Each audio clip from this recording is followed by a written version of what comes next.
ఏంటయ్యా? కిడ్నాప్ కేసుకు వాళ్ళంటి మధుసూదన్ని అరెస్ట్ చేశారంట, మీనన్ని కూడా పట్టుకున్నారంట కదా? అవును సార్, ఇంకా సేపట్లో మీడియా వాళ్ళు వస్తున్నారు. పబ్లిక్లో వీళ్ళిద్దరిని అరెస్ట్ చేసిన విషయం అనౌన్స్ చేసి వీళ్ళని కోర్టుకు తీసుకెళ్దాం అనుకుంటున్నాం సార్. ఏంటయ్యా తెలివైన వాడివి, నీకు ఫోన్ చేస్తే చాలు విషయం అర్థం చేసుకుంటావు అనుకుంటే పబ్లిక్ అనౌన్స్మెంట్ అంటున్నావు. ఏమైంది సార్? కాదయ్యా, ఇది ఎంత సెన్సిటివ్ విషయం. ఇలాంటివి 4 గోడల మధ్య డీల్ చేసుకోవాలి గాని ఇలా నలుగురిలోకి తీసుకెళ్తారా? మధుసూదన్ రావు మా పార్టీ మినిస్టర్ అని మర్చిపోయావా? సిట్టింగ్ మినిస్టర్ మీద ఇలా కేసు ఎలా పెడతారు? కానీ సార్, వీళ్ళిద్దరూ కలిసి డబ్బు కోసం 6గురిని చంపేశారు సార్. అందులో డిప్యూటీ కలెక్టర్ ఓం గారు అబ్బాయి కూడా ఉన్నాడు సార్. తెలుసయ్యా, నాకంతా తెలుసు. నువ్వే కొంచెం చూసి చూడనట్టు వాళ్ళిద్దరిని వదిలేసేయి. వేరే 3 వచ్చి నీకు ఈ 6 మర్డర్ కేసులో లొంగిపోతారు, సరేనా? వాళ్ళిద్దరిని వదిలేసేయి. సార్ సార్ సార్ నా మాట.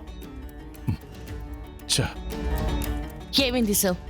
ఎవరు ఫోన్ చేస్తుంది? సెంట్రల్ మినిస్టర్ రామయ్య ఫోన్ చేశాడు. అవునా సార్?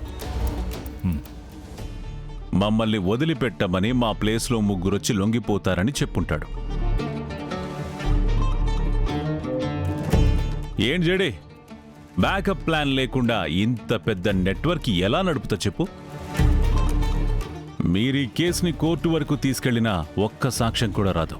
కేసు పెట్టడానికి ఒక్క తల్లిదండ్రులు కూడా ముందుకు రారు. వచ్చినా ఎవరూ బతికి బట్ట కట్టలేరు. మీకు అర్థమయ్యేలాగా చెప్పాలి అంటే మీరు మమ్మల్ని మీడియా ముందుకి తీసుకెళ్లి నిలబెట్టడం తప్ప ఇంకేం చేయలేరు.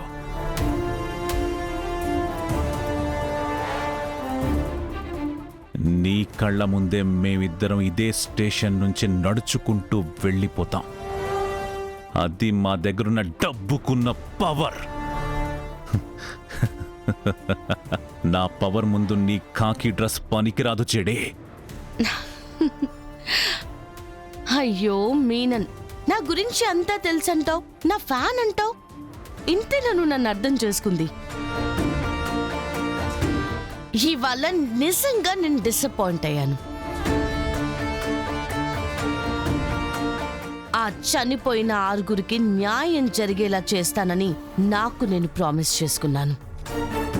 ఒక్కసారి నేను ఫిక్స్ అయితే మీ ఇద్దరి లైఫ్ మీద పర్మనెంట్ గా జైల్ స్టాంప్ పడిపోయినట్టు. ఏంటి, నడుచుకుంటూ వెళ్తారా? ఇక్కడి నుంచంటూ మీరు వెళ్తే అది జైలుకే. గుర్తు పెట్టుకోండి, మిమ్మల్ని జైలుకి పంపుతుంది ఈ జేడి.